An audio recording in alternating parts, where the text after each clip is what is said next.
Sobrang daming good reviews talaga nitong fish oil from ATC. Dahil dyan, meron na rin silang 100 pieces na naka-bottle na. And kung gusto nyo mas makatipid mga mi, go for this one. Napakadaming good benefits kasi talaga ng fish oil mga mi.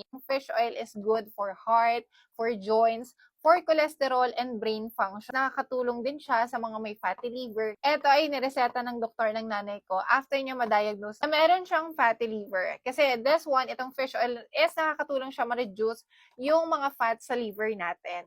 And also, nakakatulong din siya na makapagpababa ng triglycerides na yun din yung mga nagiging dahilan ng pagkakaroon ng bara sa puso dahil yung triglycerides is yun yung mga taba na humahalo sa dugo natin. And also, nakaka-help din to na ma-maintain yung good cholesterol natin and nakakapagpababa ng bad cholesterol. Sa brain function naman mga mi, maganda to sa mga nagre-review, may upcoming board exam. Dahil meron siyang DHA na nakakatulong para makapag-focus and makapag-concentrate tayo mag-review ng matagal-tagal na oras. And also, nakakatulong din ng fish oil makapagpabawas ng stress or anxiety, lalo na kapag marami tayong iniisip. Per capsule nito mga mi is meron siyang 1,000 mg. Iti-take nyo siya ng once a day after meals. And kapag may work naman kayo mga mi, mas maganda na i-take nyo siya after dinner dahil meron siyang effect na nakakaantok. So para hindi kayo antukin sa trabaho, gabi nyo siya iinumin mga mi. This is FDA approved mga mi and available din siya sa mga physical drugstore pero mas mura dito sa TikTok. Kung hindi pa kayo nagtitake nito, it's a sign na mag-take na kayo mga mi dahil napakadaming good benefits talaga nitong fish oil. Ilalagay ko yung link dyan sa may yellow basket. Yun lang. Bye!